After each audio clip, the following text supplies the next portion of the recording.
So we're going to look at active muscle pump techniques, and we're going to look at 4 different levels starting with an isometric contraction.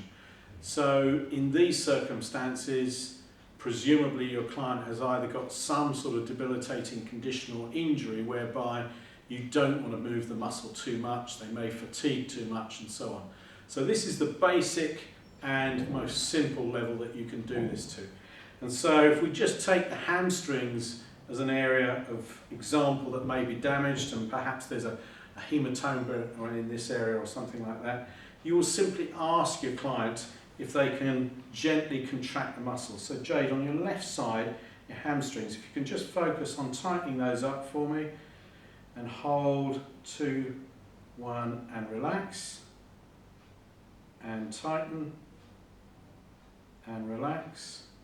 And hopefully you're using about 1/3 of your effort for this, and tighten, and relax, tighten, and relax, and so on.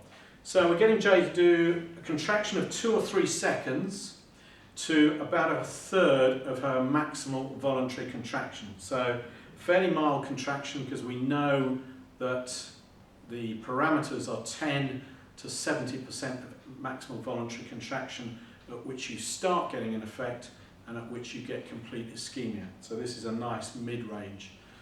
And of course, again, if they're likely to fatigue quite quickly, then you wouldn't do too long with this. We might intersperse with doing some general massage techniques and passive techniques there.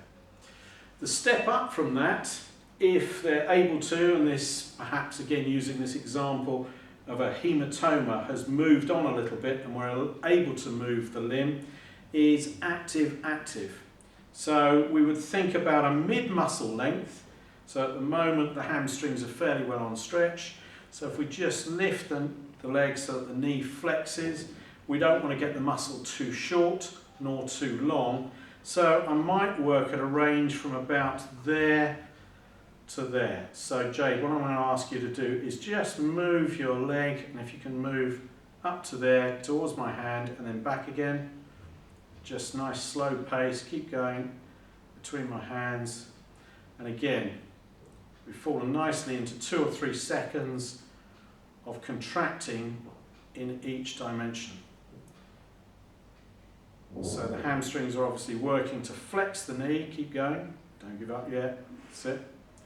Okay, and then obviously on the way back there is some eccentric contraction going on, but hopefully there's enough relaxation, thank you, of the muscle to allow the fluids back into those compartments before the muscle contracts again and squeezes the fluids out of those particular areas. So that's active. Let's move on a step further, and now we're going to do active and passive return.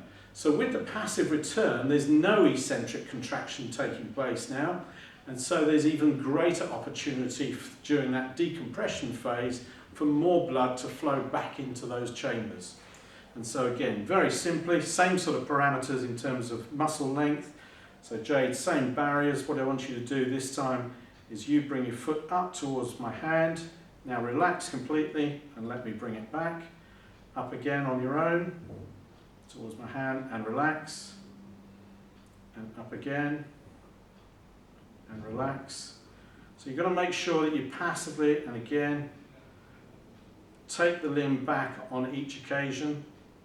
And if you think your client is guarding at all, just take them back to there, relax completely, and I can feel the weight as Jade is letting go. Now I know there's some real decompression taking place.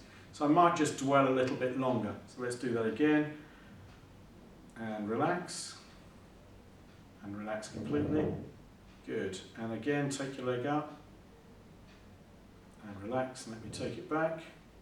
Fully relax. Good. And back again. Okay. So there's an example of how you're just going to encourage that little extra bit of relaxation to make sure that, again, that really vital part of decompression allows the fluids back in so that that pumping effect can take place. And the final stage is to work with resisted and passive return. So now you're getting a little bit more effort from the client, and it's a bit more meaningful for them to do, and again a passive return. So once again, Jade, Same movements and same limitations. This time I want you to actually use your heel to push my hand up towards your bottom, please. Good, and relax completely. Let me take it back. And again, and relax. And again,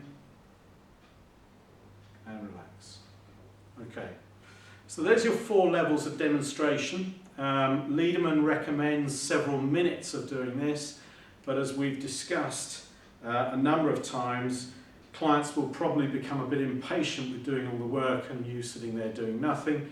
So my idea here is that you'll intersperse this with your own massage technique. So may get Jay doing this for a minute, intersperse with perhaps 15 or 20 seconds of massage to perpetuate that effect, and then return to another minute or so of doing this. Active muscle pump technique doesn't feel that effective, but like any gym exercise, it will be monitored by a feeling of an increase in temperature within the muscle tissue, and that will be a strong indication that it is working. And whilst talking of indications, you're really only going to use this when there is a strong need for it. So we've given an example here of a hematoma, and this would be an ideal technique to use if you perceive that those fluids are lying deep in the muscle, and any superficial techniques from the surface are not likely to have that greater an effect.